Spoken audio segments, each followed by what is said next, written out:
থাকবে না, বলবে এইবারটা বাঙাল ওই দিক থেকে আইছে, এরে খেদাও, হ্যাঁ বাঙাল বলে বাঙাল খেদাও। এইটার জন্যই আজকে দেখছেন সেখানে সে আন্দোলন হচ্ছে, আমাদের অনেককে তাড়িয়ে দিচ্ছে। সেই কারণে আমাদের দেশ আমরা ছেড়ে যাব কেন, কেন যাব? কাজে আমার মাটি আমার মা, এটা তো আপনারাও স্লোগান দেন, কাজে মাকে ছেড়ে কি যাওয়া যায়? তাই আমরা বিশ্বাস করি হিন্দু ধর্মাবলম্বী লোকজন এখানে শান্তিপূর্ণভাবে বসবাস করে। তবে নির্বাচনের সময় এই বিষয়টা আপনার খেয়াল রাখবেন।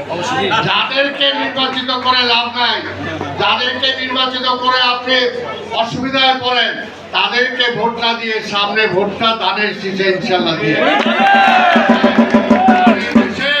উন্নয়নের জন্য, শান্তি শৃঙ্খলা রক্ষা করার জন্য আমরা কখনো হিন্দু ধর্মাবলম্বী ভাইদেরকে আমরা কোনো ব্যবহার করি না, এখনো করি না। আমরা সেটা চাইও না, আমরা সেটা বিশ্বাসও করি না। আমাদের নেতা তারেক রহমান নির্দেশ দিয়েছেন সব কিছু বাদ দিয়ে যে কয়দিন এই